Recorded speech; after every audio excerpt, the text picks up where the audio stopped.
Bonjour tout le monde, bienvenue à ce nouveau rendez-vous de Folie douce. Ici Yvan Bugeaud. Dans quelques minutes, je reçois Diane Aubin, qui est du réseau d'intervention de proximité auprès des jeunes de la rue, le RIPAGE. Alors, on en saura un peu plus sur cette organisation. On a à l'Espresso et à l'Espresso allongé le sujet la vengeance. Notre invité en début de deuxième demi est Gilles Tremblay, qui nous parlera pour sa part de la santé physique et mentale chez les hommes. Alors, tout ça dans le menu de Folie douce cette semaine. On commence d'abord en chanson avec La Bronze et la chanson s'intitule « Mon cœur est fauve ». Bienvenue à Folie douce.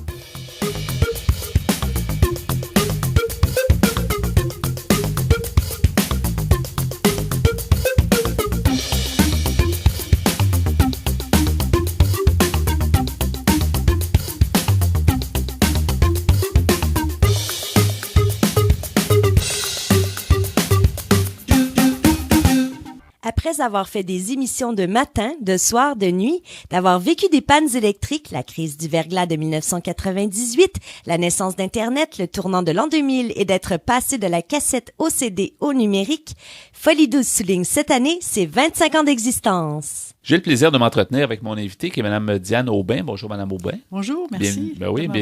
Bienvenue. Vous êtes bienvenue à notre émission Folie douce. On va parler ensemble de plusieurs choses. Donc, vous êtes psychologue et conseillère clinique à l'organisme Dans la rue, qui est bien connu là, depuis de nombreuses années. Oui. Mais vous intervenez aussi pour un autre projet qui est intéressant. J'aimerais ça que vous nous en parliez à l'émission. Oui.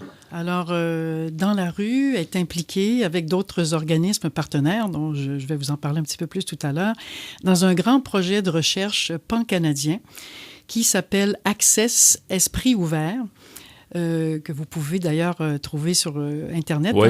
Vous allez trouver des informations. Alors, Access Esprit ouvert est financé par les Instituts de recherche en santé du Canada et la Fondation Graham Beck, une fondation privée. Et c'est un projet qui vise à vraiment apporter de la transformation dans les services de santé mentale pour les jeunes entre 11 et 25 ans. Pas nécessairement au niveau des itinérants, parce que je sais que Dans la rue fait beaucoup d'interventions, justement, dans la rue. Le site que nous constituons, ce projet-là, en fait, il y a une douzaine de sites à travers le Canada, dispersés à travers le Canada, des sites urbains, des sites plus éloignés, de régions éloignées. Et RIPAGE, en fait, le site que nous constituons, les organismes qui desservent la population des jeunes dits de la rue ou en situation d'extrême vulnérabilité, ou à risque d'itinérance, nous avons une tradition de collaboration parce qu'on ne peut pas travailler auprès de ces jeunes-là sans travailler en partenariat. Alors, nous, les organismes Dans la rue, le Refuge des jeunes, Passage, d'autres organismes partenaires et des équipes cliniques qui ont été formées, qui sont issues de collaboration entre ces organismes-là, dont la clinique JAP du CHUM, qui offre des services pour des jeunes qui ont des symptômes psychotiques, des maladies psychiatriques très graves.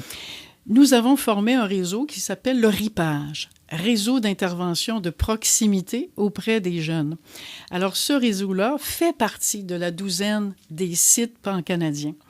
Et ce qui est formidable là-dedans, c'est que le projet pan-canadien vise à améliorer. Enfin, il y a des axes qui sont vraiment visés par ce projet-là. Pourquoi transformer les services de santé mentale? C'est qu'on se rend compte que l'accès n'est pas suffisamment rapide. Les jeunes peuvent attendre des fois d'avoir des délais incroyables pour avoir accès à des services.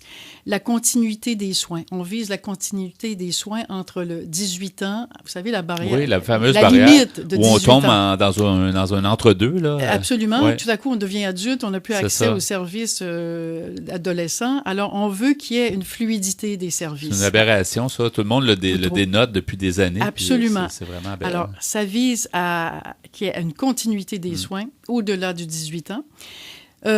L'identification, le dépistage précoce. Donc, comment on va faire pour informer encore plus les gens de la communauté, tout le monde, les jeunes eux-mêmes, de reconnaître c'est quoi les signes de l'émergence de problèmes de santé mentale. Il faut savoir que 75% à peu près des troubles mentaux émergent dans la tranche d'âge de l'adolescence, début de l'âge adulte. Effectivement. Quand même. Oui. Et c'est souvent là qu'il n'y a pas les services. Les services ne sont pas adaptés à la jeunesse. On les reconnaît pas toujours non plus parce qu'il y a toujours... on se dit, est-ce que c'est l'adolescence? Est-ce que c'est le changement? Mais des fois, c'est le cas. Des fois, c'est pas le cas. Et c'est une période difficile. C'est une période complexe de développement physique, psychologique. Alors, mais c'est quand même la période où il y a de tous les possibles, mais aussi de l'émergence des difficultés. Ouais. Alors, ce qu'il y a de particulier, de vraiment original dans ce projet-là, c'est que c'est basé sur la stratégie de recherche où le patient, le client, est un véritable partenaire. C'est-à-dire que ce projet-là exige de nous que les jeunes, les proches, les familles, les parents, la communauté, professeurs, les divers intervenants qui côtoient les jeunes et que les jeunes côtoient, font partie des partenaires de ce projet-là. On s'en sort pas. Ça doit être ça. Parce oui, que mais véritablement. Oui. C'est-à-dire qu'ils doivent faire partie de la transformation. Oui. On doit donner leur avis, influencer cette transformation-là. C'est pas un projet d'experts qui vont décider quoi faire, puis après qui vont imposer... Mais c'est un projet, est-ce qu'on peut penser que c'est un peu une étude, ou c'est vraiment un projet qu'on met en place, ou c'est plus on essaie de trouver des solutions, on applique des choses? Oui, c'est sûr qu'il y a différents axes qui sont décrits dans un projet de recherche. Je ne peux pas rentrer dans les détails. Mais ce projet va nous... D'abord, RIPAGE est un site d'expérimentation dans le sens où déjà, on a cette tradition d'aller vers les jeunes, d'être proches, d'accord. Les jeunes ont accès à nos services. Par exemple, au centre de jour où je travaille, les psychologues sont à proximité des autres services. Donc, on veut améliorer, on veut voir aussi, la recherche va nous permettre de documenter ce qu'on fait. Les intervenants, partenaires viennent au centre de jour. Il y a une mobilité, une flexibilité qui permet d'améliorer la proximité des services de santé mentale. Maintenant, on vise aussi il faut déstigmatiser. Parce que c'est pas parce que les services sont proches ou à proximité que les jeunes vont les utiliser. Alors, on a besoin de savoir, on a besoin d'eux, des proches, pour savoir comment on va faire pour que vous ayez moins peur de venir chercher des services. Comment améliorer? Est-ce qu'il y a quelque chose qu'il faut modifier dans notre approche? Ouais. On questionne les jeunes là-dessus. Ils sont difficiles à rejoindre, je pense, parce que on le mentionnait à certains invités autrefois, il y avait des centres de jour, les gens souvent, il y avait souvent des jeunes, mais on a l'impression qu'il y en a moins aujourd'hui dans les services qui sont existants. Donc, les jeunes sont peut-être, c'est une autre réalité, sont peut-être plus indépendants, sont peut-être plus à l'écart de ces organismes-là. Vous abordez quelque chose de très important, c'est qu'on se rend compte que en fait, on veut améliorer, augmenter aussi les espaces qui sont conviviaux pour les jeunes, qui sont appealing, comme on dit en anglais, attrayants pour les jeunes. Pour les jeunes d'aujourd'hui aussi, pour avoir Absolument, et s'ajuster aussi à la réalité des jeunes d'aujourd'hui. Par exemple, dans le projet, il y a tout un aspect qui vise la communication. Comment joindre les jeunes avec les modalités, les prises de contact adaptées au mode de communication qu'ils utilisent. Le clavardage. On se rend compte que beaucoup de jeunes vont utiliser les lignes d'écoute, par exemple. Oui. Donc, comment adapter nos approches, comment aller les rejoindre par les moyens qu'ils utilisent et qui sont moins, qui pour eux permettent d'apprivoiser le lien aux autres, aux professionnels, etc., aux cliniciens. Alors, c'est transformationnel dans le sens que c'est de prendre en compte la réalité des jeunes d'aujourd'hui. Et les familles qui sont souvent, parfois, pour toutes sortes de raisons, mises de côté ou pas incluses, laissées dans leur souffrance aussi. Alors, ce projet-là vise à regarder sur chaque site. C'est pas de trouver une recette qui va être utilisée par tout le monde. C'est dans le respect des cultures de chaque site, des traditions. En fait, de chaque région du Canada, qu'on parle parce qu'il y a des projets un peu partout, donc chacun a sa réalité. Effectivement, le projet va permettre de documenter ce qui fonctionne, de récolter des données, de voir si on améliore l'accès. En fait, on vise à donner une réponse à un jeune dans un délai de 72 heures. c'est quand même un défi. Hein? Oui. On y arrive dans notre centre de jour. Ça veut dire qu'il y a une problématique, il faut qu'on soit capable de l'aiguiller dans un endroit. Là. De donner une réponse, parce qu'on sait aussi que le jeune peut exprimer sa détresse et le lendemain, si on ne répond pas assez vite, ben voilà, il décroche. Là. Il va décrocher, il va s'éloigner. Alors, comment on va faire? On veut améliorer ça. On veut récolter des données qui vont nous permettre de voir ce qui fonctionne, comment améliorer ce qui fonctionne moins, avec l'avis de tous les partenaires impliqués. Et ensuite, la recherche va pouvoir donner des résultats qui vont nous permettre de répliquer ou de donner en fait des pistes que d'autres régions, d'autres villes, d'autres services pourront pratiquer, pourront utiliser pour voir si ça pourrait fonctionner dans chez leur eux milieu. aussi. Dans le fond, Mme Aubin, dans la rue, c'était probablement l'organisme le mieux placé parce que ça fait combien de temps dans la rue ça existe depuis des années? Oui, en fait, le centre de jour existe depuis 19 ans, là, au mois de novembre, et l'organisme existe pas loin de plus de 25 ans. Alors, donc c'est un organisme qui a beaucoup d'expertise à ce niveau-là des jeunes dans la rue. Ce qu'il faut dire que sur notre site RIPAGE, la recherche va être menée par Dans la rue et le CR-CHUM, le centre de recherche du CHUM. OK. Alors, c'est un partenariat, là. Absolument, mener la recherche qui implique tous les partenaires de notre réseau qui offrent des services aux jeunes à risque d'itinérance, qui ont une grande vulnérabilité. Et évidemment, on est en lien avec les chercheurs principaux du Access Esprit Ouvert et tous les autres sites. C'est une formidable plateforme d'échange, transmission des connaissances aussi, fait partie d'un axe extrêmement important. Plus on est informé sur un problème, c'est comme la prévention du suicide. On a informé les gens et on a pu réduire. Oui, on a vu les résultats. Absolument.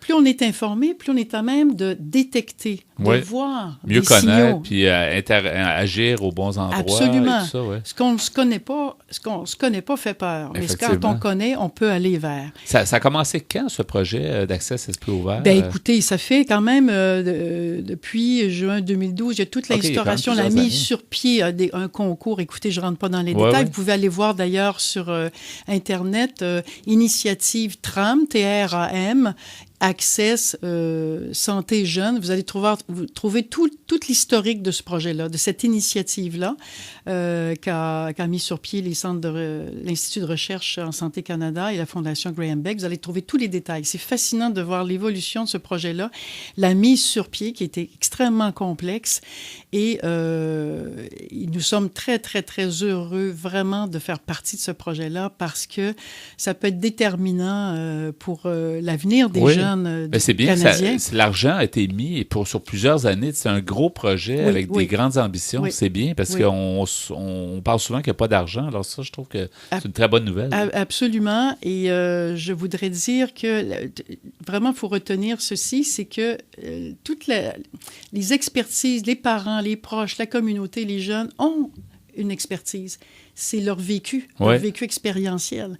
Et ça, c'est pris en compte dans la recherche et dans la transformation des services. Faire en sorte que les jeunes Canadiens puissent enfin avoir accès à des services aussi de qualité. On a beaucoup de documentation sur des services. Vous savez, la santé mentale, quand on l'aborde, qu'on la traite, on peut traiter des problèmes chez les jeunes très rapidement. Quand on les détecte. Et plus les jeunes vont être informés, on dit self-aware, on va augmenter leur conscience de qui ils sont. De l'aide. L'autoréférencement. On vise, on voit que les jeunes informés, après, on donne des ateliers, ils disent, oui, moi, je reconnais ça chez moi. Oui, je comprends maintenant. Alors, je vais aller. C'est un processus, c'est ça se fait ça va vraiment chercher les tripes, puis ça va chercher vraiment le... Tout à fait, vous avez raison, parce qu'il faut que les gens se sentent interpellés pour qu'on change les choses. Oui, Mme Aubin, il faudrait qu'on mentionne les coordonnées, les gens qui veulent en savoir plus, puis c'est un projet est-ce que ça va durer encore des années? En fait, pour les 4 prochaines années, là, à peu près, là, si vous voulez, avec les résultats de recherche et tout ça, au moins pour les 3-4 prochaines années. C'est un 7-8 ans là, de gros projets à travers le Canada. Depuis l'origine, c'est vraiment bien. Là, oui, tout à fait. Comment on peut en savoir plus, justement? Alors, vous tapez les mots-clés, Access Esprit Ouvert. Access, c'est A-C-C-E-S-S, Esprit Ouvert. Open Minds en anglais. Oui.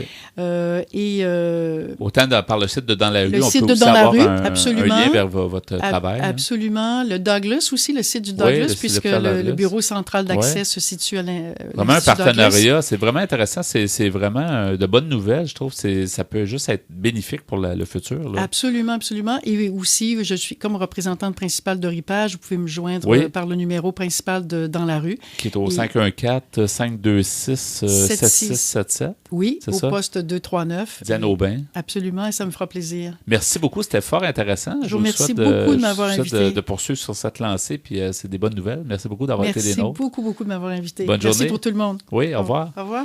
Nous apprécions toujours vos commentaires par téléphone. Composez le 514-990-9604, le 514-990-9604. C'est maintenant le temps du bloc Espresso. Bonjour Pierre Laporte. Salut Yvan. Bonjour Ghislain Malo. Bonjour. Aujourd'hui, Pierre, le sujet, c'est la vengeance. La vengeance. Est-ce qu'on doit se méfier? Mais tu vas voir que, en fait, il y a des façons de se venger dans la légalité. Oui. Ici, en fait, c'est un article que j'ai trouvé sur l'Internet, sur le site fr.wikihow. C'est un site français. Ouais. Et ils nous donnent 15 façons de comment se venger de quelqu'un. C'est préférable d'être le vengeur que d'être le vengé. D'être la victime. Oui, c'est pas le fun. Non. Mais regarde, eux autres, c'est quand même bien fait. Ils nous disent, vous allez voir, qu'est-ce qui est à faire et à ne pas faire. Ouais. Alors, ça s'appelle « Comment se venger de quelqu'un ». Alors, ça commence en disant, comme le disent les Klingons, la vengeance est un plat qui se mange froid. Si quelqu'un vous a fait un coup tellement énervant, odieux, tellement frustrant que vous n'avez pas d'autre solution que de vous venger, il est possible que vous ne sachiez pas par où commencer.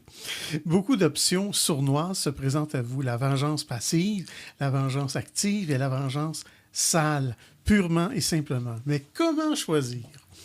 Alors, premièrement, il y a 15 conseils. Je ne sais pas si je vais avoir... On prend ça avec un grain de sel. Oui, avec calme. Ouais. Alors, on ne veut pas en être victime. Non. Alors, premièrement, on nous propose d'ignorer la personne en question. Parfois, ne rien faire est la meilleure façon de se venger d'un tyran ou d'un persécuteur qui cherche à vous faire sortir de vos gonds. Si vous êtes constamment après eux, si vous continuez à les insulter et à leur insuffler votre haine, ils continueront à vous dominer et prouveront que vous avez ce que vous méritez. C'est ça qu'ils cherchent, quelquefois. Ouais. C'est un peu difficile quand c'est ton conjoint ou ta conjointe. Oui. De l'ignorer, ça dure un temps. C'est pas le fun, là. Alors, on nous dit, ignorez-les et éliminez ces personnes de votre existence.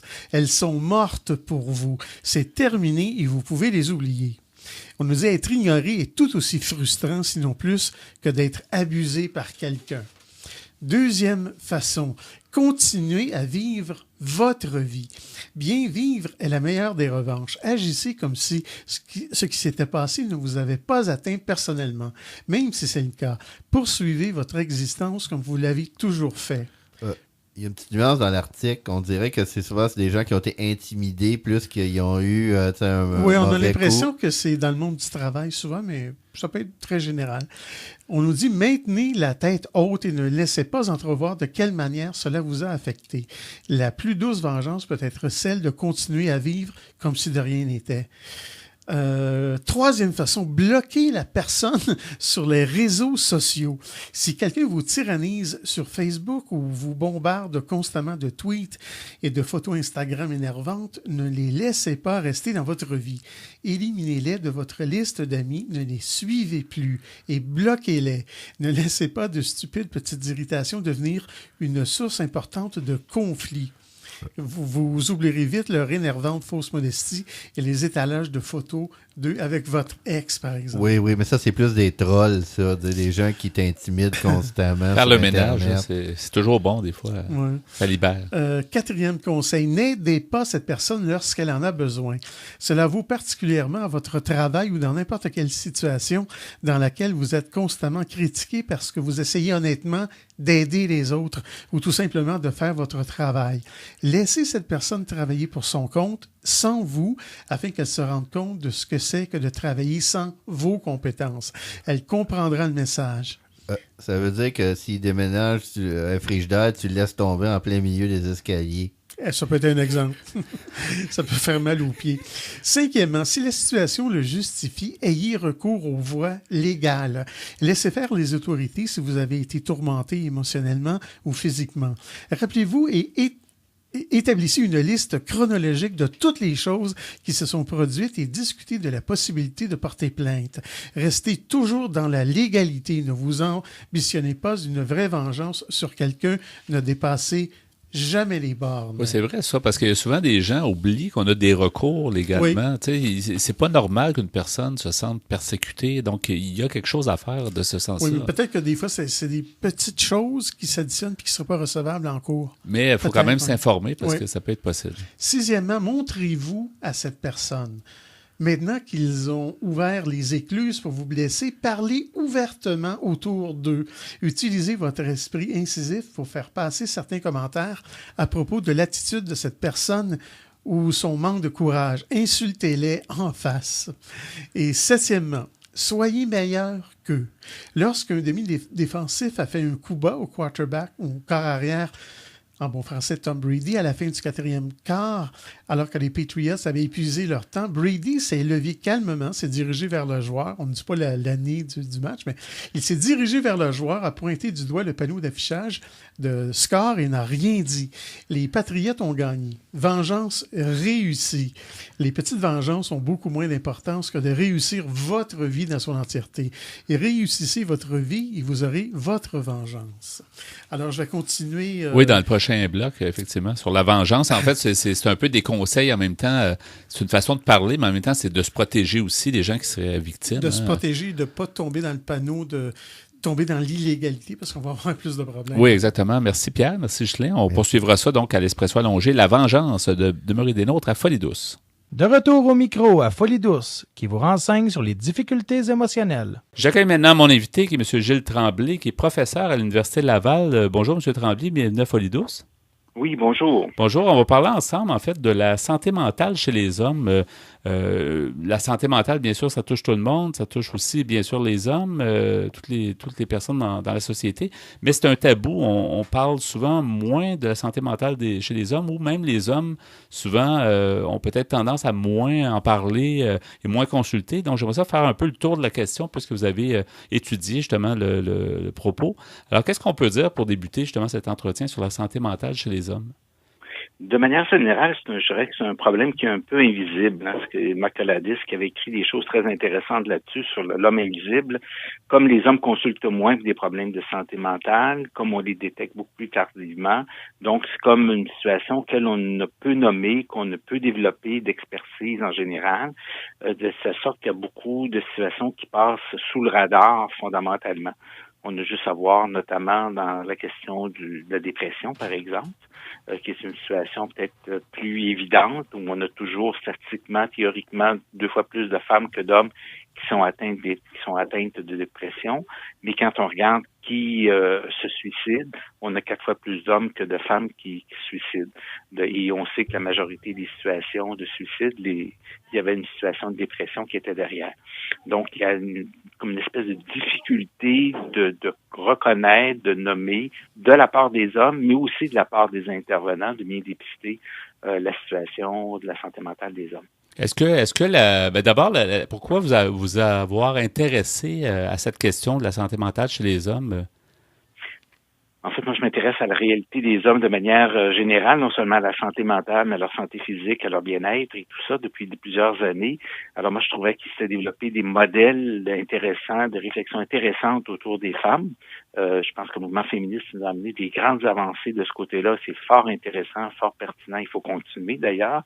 Mais on n'avait pas d'équivalent un peu sur les hommes, où on avait une vision un peu non-genrée, où on prend le temps de regarder de près la dimension des hommes.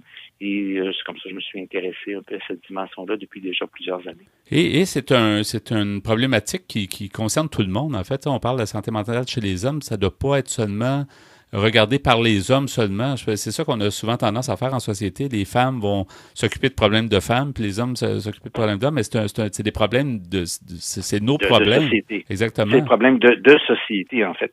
Quand ça va pas bien pour les femmes, ça va pas bien pour les hommes, ça va pas bien pour les enfants, puis quand ça va pas bien pour les hommes, ça va pas bien pour les femmes, puis ça va pas bien pour les enfants non plus. Exactement. En fait, quand on regarde ces questions-là, c'est pas tant des hommes par rapport aux femmes ou comparativement, ou l'un contre l'autre, mais ensemble, de voir comment l'importance de se préoccuper les uns des autres pour une société qui soit plus agréable, hein, oui. et plus en santé. Donc, professeur Tremblay, pourquoi les hommes, en général, est-ce que c'est un trait de caractère, ça? Pourquoi les hommes s'occupent moins, en général, de leur santé, que ce soit physique, mentale et leur santé en général? Pourquoi? Est-ce que vous avez pu déceler pourquoi? Différents éléments qui viennent jouer. C'est sûr qu'on se rend compte que de manière générale, je dirais la petite sonnette d'alarme, elle sonne plus tardivement chez les hommes. J'ai appris à endurer, un gars ça pleure pas, ça doit être tough et tout ça. Fait que, avant que je me rende compte qu'il y a un problème, ça peut prendre un certain temps. Hein. C'est à quelque part, on a appris un peu de se désensibiliser et sur le plan physique et sur le plan de la santé psychologique et sur le plan relationnel, de se débrouiller par tout seul, d'être un grand, de faire notre fort, notre solide. Et c'est un peu souvent l'image que la société nous projette aussi dans les attentes sociales. Donc, nécessairement, ça vient influencer de se rendre compte de nos vulnérabilités, de nos difficultés, ça devient plus difficile. Et il faut souvent que là, le problème soit rendu très, très grave pour que les hommes souvent s'en rendent compte. Quand on a fait des groupes de discussion focalisés avec des groupes d'hommes, et je me souviens d'hommes qui avaient consulté pour demander de l'aide.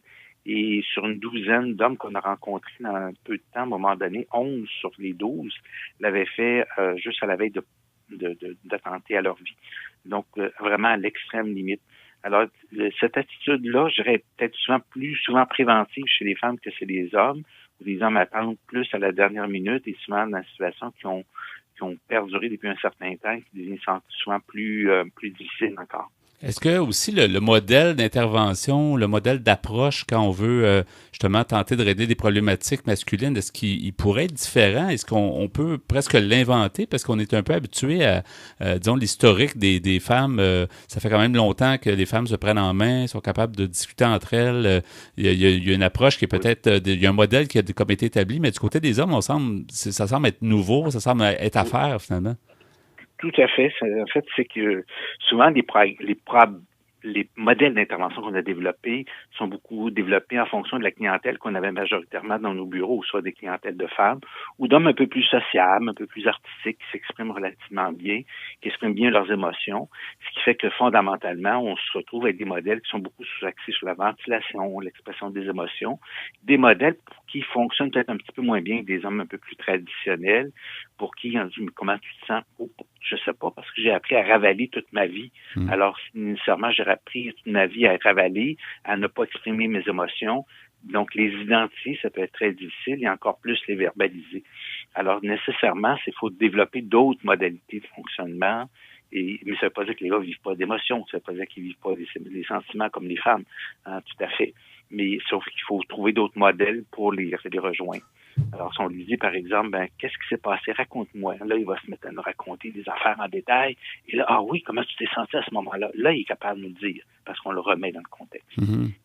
Peut-être qu'il y a plus, diriez-vous qu'il y a plus de types d'hommes que de femmes jusqu'à un certain point. On a l'impression que la plupart des femmes, on peut assez facilement aller les chercher justement en discutant puis en approfondissant des questions, des problématiques. Mais les hommes, comme vous le disiez, il y a des gens un petit peu plus ouverts, prêts à discuter. Il y en a d'autres qui sont très fermés, qui ravalent justement leurs problèmes. Donc, il y a peut-être plus de types d'hommes. Donc, c'est plus complexe en fait.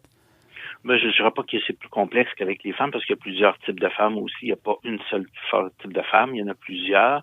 Et il s'agit de se rejoindre en fonction du type de femme qu'on a qu'on a en face de nous. Même chose avec les hommes.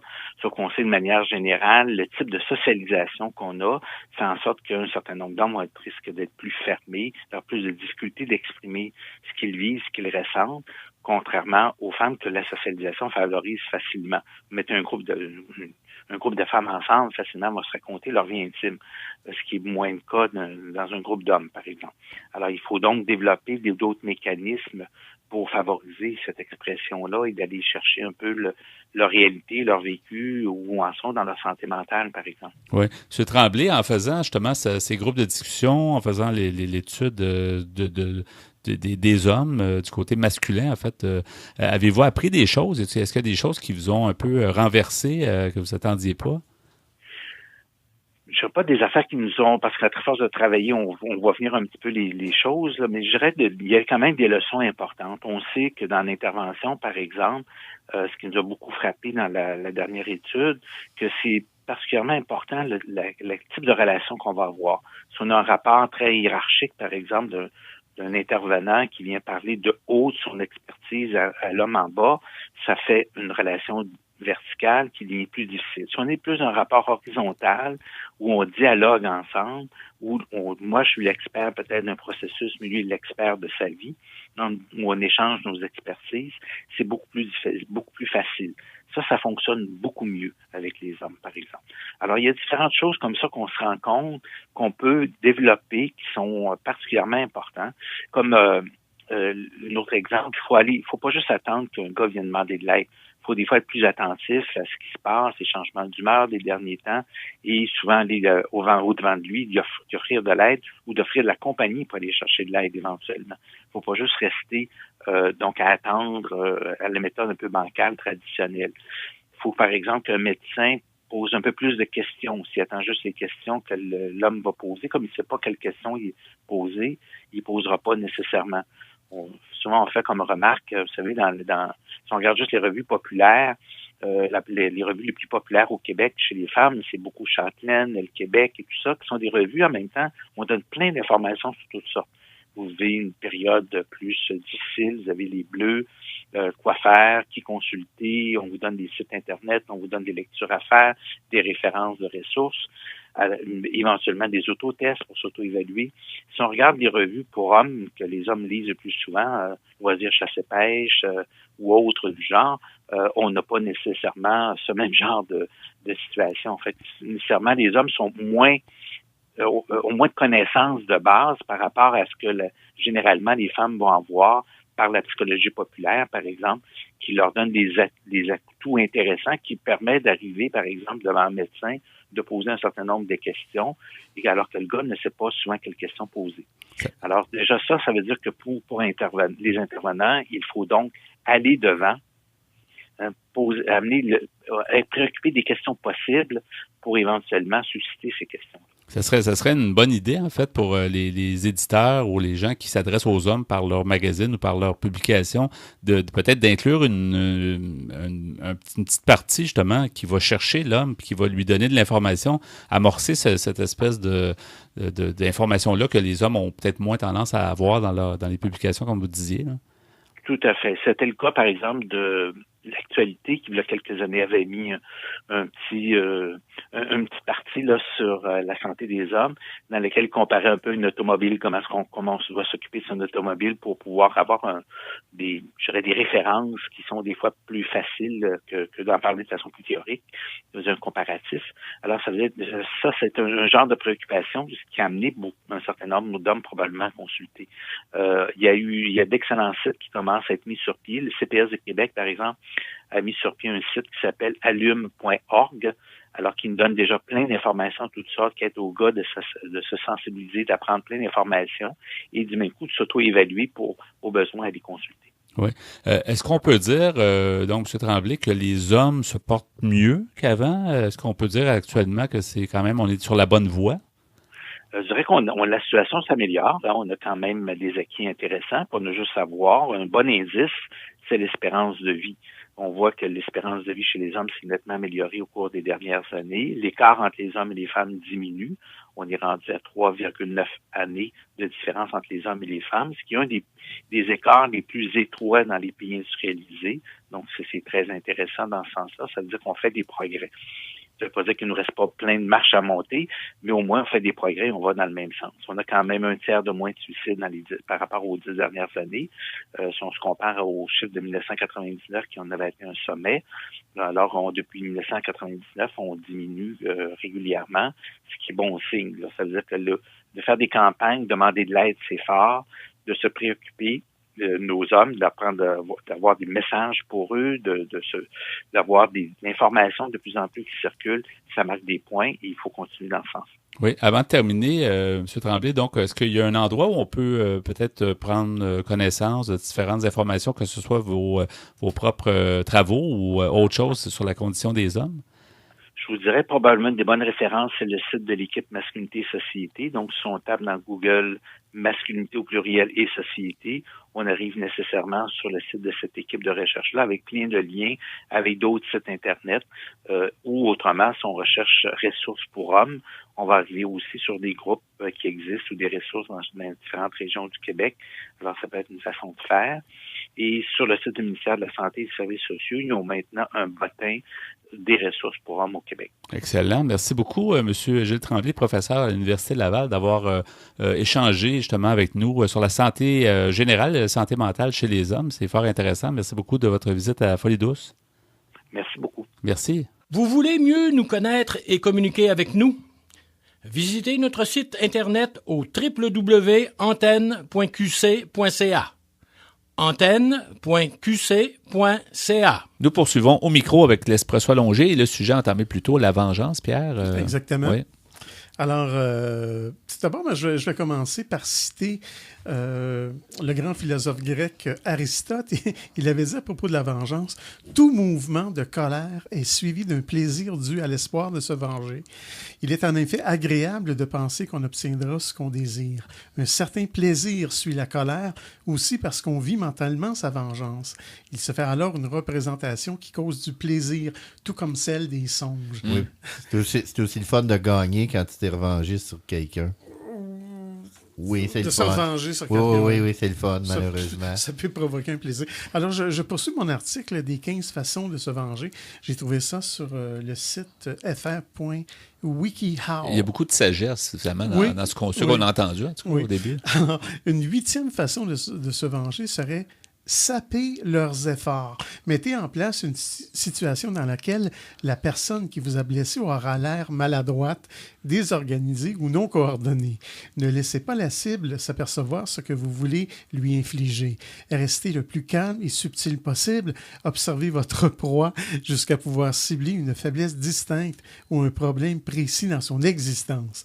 Utilisez-le à votre avantage. Par exemple, on dit, si votre ennemi se vante constamment à propos de ses réussites lors des déjeuners du midi ou durant un cours en particulier, volez-lui la vedette en prenant le contrôle de la conversation. Ne les laissez pas parler.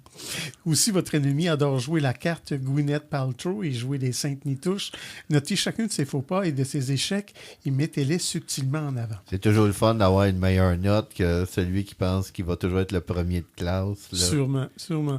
Un 9e conseil, achevez-le avec votre gentillesse.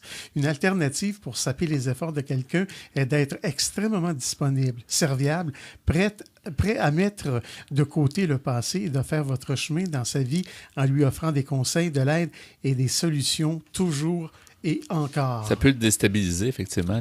Ouais. Un 10e conseil, abaissez-vous à son niveau.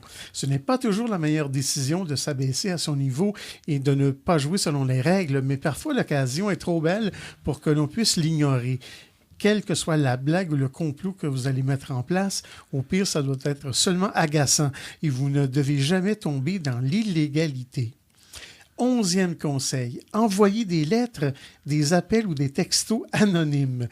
Il me semble que c'est contre la morale, ça, mais en tout cas. Ça ressemble plus à ce qu'on appelle un troll. Ouais. Si la personne doit endurer un déluge d'appels agaçants de quelqu'un leur demandant s'ils sont bien à la boucherie sans eau, écrit S-A-N-Z-O-T, ils seront énervés au point de vouloir changer de numéro de téléphone ou d'email. Affichez ces coordonnées dans les lieux publics. Vous pouvez même aller jusqu'à faire des posters ridicules à afficher dans les toilettes des aires d'autoroute, dans les bars et dans d'autres endroits à la mauvaise réputation. Cela va beaucoup l'amuser de filtrer les appels des barjots. Ça peut devenir souffrant, par contre, pour la personne qui le fait. Ça peut être aussi dangereux parce qu'il y a souvent malheureusement des jeunes hommes qui se font malheureusement dumper par leurs copines. Des fois sortent des des vidéos sexuelles compromettantes, ça peut être punissant. Il faut faire attention. Ça frôle l'illégalité. 10e conseil, laissez-lui un cadeau dégoûtant. Les crevettes ou toute autre créature de l'océan dégagent une odeur pestilentielle quand elles commencent à se décomposer. Cachez des crevettes décongelées dans son bureau, son casier ou sur leur terrasse. 13e conseil, embarrassez-le en public. Commandez des trucs choquants et faites-les livrer à votre ennemi à un moment compromettant. Commandez par exemple une vidéo porno ou des DVD sur le créationnisme que vous ferez livrer à son bureau en plein milieu d'une réunion ou n'importe quel moment important. N'indiquez pas le nom de la personne pour vous assurer que le livreur devra demander à tous avant de trouver la bonne personne. Ça continue, ils vont dire « faites l'amour à sa femme ». C'est comme machiavélique un peu. 14e conseil, faites-lui peur. Envoyez-lui quelque chose de chouette, comme des fleurs, par exemple, mais faites-les envoyer par quelqu'un d'effrayant ou de peu recommandable. Assurez-vous de bien avoir passé une commande anonyme avec un petit mot. Par exemple, votre arrière-cour au 123 rue Martin, par exemple, est un endroit vraiment très confortable pour dormir. Ou quelque chose d'aussi dégoûtant, votre ennemi sera terrifié. Oui, ça, il ne faut pas faire comme dans le parrain, d'envoyer un poisson emballé dans du paquet, parce que ça veut dire que tu vas le tuer. Ou une tête de cheval. C'est pas une bonne idée, là. 15e conseil, apprenez la limite entre blague et harcèlement. Si vous voulez vous venger de quelqu'un en lui faisant ce genre de blague, n'allez pas trop loin. Le harcèlement implique l'utilisation de qualificatifs insultants et d'autres méthodes d'intimidation et est illégal. Alors, on nous dit, n'allez pas trop loin. Oui, mais moi, je retiens beaucoup le côté, dans les premiers que tu nous donnais, là, des trucs plus sages d'ignorer ou de... Ça fait plus mal. Puis de penser à soi, de penser... Oui. Ben, moi, je me fous de cette personne-là, puis je m'occupe de ma vie. Exactement, parce que c'est la plupart des gens qui vont vouloir que l'autre réagisse, que la victime réagisse, puis quand on réagit pas, on dirait que ça casse le plaisir. Là, Mais là, on est plus, quand ça devient souvent, on est plus dans de l'intimidation que quelque chose qui est arrivé une fois. La vengeance, ça peut être quelqu'un qui a fait un coup une fois. C'est pas pareil que quelqu'un qui t'intimide tout le temps. Ouais. Ben, merci pour ce sujet, Pierre. La vengeance, merci Justin pour ta participation. Demeurez des nôtres à Folie Douce. Folie Douce est disponible pour écoute sur YouTube. Cliquez le lien sur notre site web antenne.qc.ca. Nous allons maintenant conclure ce rendez-vous de Folie Douce. Alors, Justin Malo ici présent, ça va bien? Oui. Toujours alerte, toujours là. Merci beaucoup de votre choix musical à toi et à Pierre. On va nommer les chansons. À chaque semaine, vous faites quand même un beau travail de recherche sur le sujet. On accepte toujours les compliments sur les chansons. Pour agrémenter, évidemment, les contenus qu'on a déjà parlé. Oui. Donc, on écoutait en début d'émission « Mon cœur est fauve ». Du groupe, c'est d'une chanteuse qui s'appelle Labron. Oui, on a pu entendre « Du soleil et du vent ». De Stéphane Côté. On a entendu en début de deuxième demi à la mémoire. Du groupe Rubicon. Et plus tard à l'instant, justement, il y a quelques instants, Certitude. De Caracol. Et voilà, merci beaucoup pour votre choix musical. Merci Pierre pour la mise en onde également. Bienvenue. Ainsi que le choix musical en collaboration avec Ghislain. Je te remercie également pour ton sujet des 2 espressos, la vengeance, avec, on pense avec un grain de sel, en fait. On sait que c'est un plat qui se mange froid. Qui mange froid, effectivement. Merci beaucoup pour ce sujet-là. On remercie notre invité en début d'émission qu'on a reçu, Diane Aubin, donc du réseau d'intervention de proximité auprès des jeunes de la rue, RIPAGE. On a eu également M. Gilles Tremblay qui nous a parlé pour sa part de santé physique et mentale chez les hommes. On ne parle pas tant que ça de la santé des hommes, c'est important d'en parler. Donc, c'était le menu de Folie Douce cette semaine. C'est Yvan Bugeaud à l'animation. Bonne semaine et à la prochaine. Au revoir.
Bop, bop,